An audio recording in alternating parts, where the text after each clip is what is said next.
Estoy muy feliz de celebrar con vosotros la edición de vuestro magnífico libro. Es el fruto de un trabajo cooperativo de muchos años, 10 años creo. Y admiro la tenacidad y la inteligencia de José y de Pascal, pero también del grupo de investigación, acción transdisciplinar del CEU Arcos. Hacer un libro colectivo es casi más difícil que hacer un libro solo, creo. Y sobre todo un libro de teorías y prácticas emergentes como este. Es una aventura preciosa y ahora todo el mundo puede conocerla. Entonces, que el fuego de la transdisciplinaridad continúa encendido por siempre. Amigos y amigas del Centro Universitario Arcos, en primero quiero saludar y enviar felicitaciones a todos los autores que contribuyen en la publicación del nuevo libro Transdisciplinariedad y Formación Universitaria. Me siento muy afortunado de ser parte de la aventura de este libro porque es un libro muy importante por nuestros tiempos. Como estoy trabajando entre México, Canadá y Francia, me da cuenta que nuestra situación mundializada necesita esta nueva manera de pensar de manera muy urgente. Viajando así, me aprende que estamos todos completamente interdependientes. Aunque los países y los continentes son muy diferentes, encontramos los mismos desafíos políticos, económicos, ecológicos y culturales.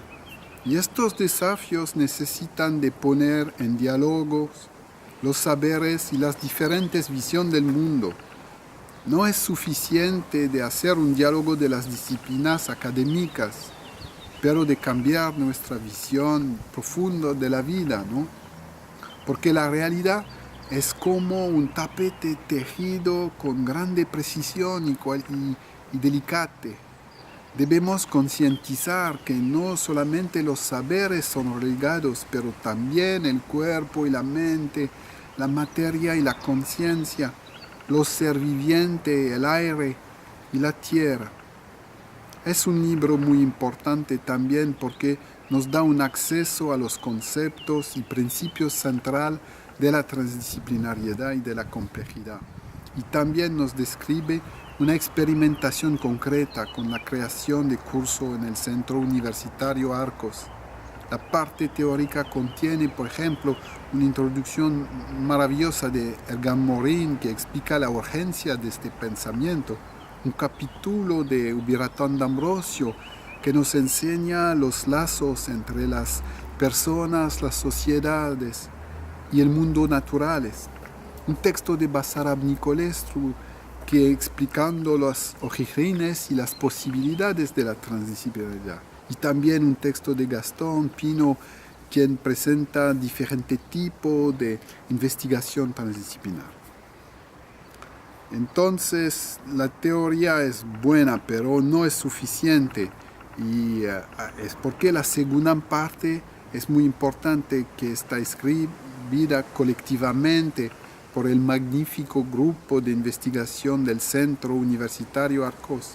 El grupo nos explica cómo se realiza la experiencia de creación de una formación transdisciplinar nueva.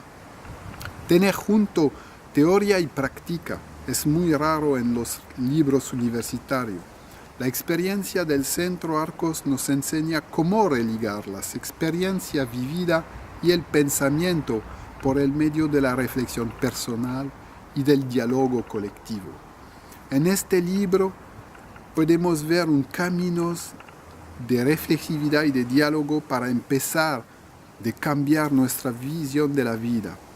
No se trata de decir que debemos pensar, pero nos explicita un método para que cada persona, cada grupo, cada centro educativo puede reflexionar su propia experiencia y la religar con su contexto para producir un pensamiento construido y abierto al medio ambiente. En este libro se trata de ecologizar los saberes que entran en relación con sus medios ambientes y cultural y natural. Cuidar la vida necesita de producir saberes que son interdependientes con su medio de vida. Y bueno, yo soy seguro que este libro será un ejemplo que va a inspirar a otros grupos y universidades en México, o América Latina o Europa, pero no se va a replicar como una copia, porque cada nueva experiencia debe crear a partir de una reflexión que integra la interrelación con el medio ambiente. Entonces eso es lo que me da muy felicidad y bueno, buena suerte a todo y disfruta el libro.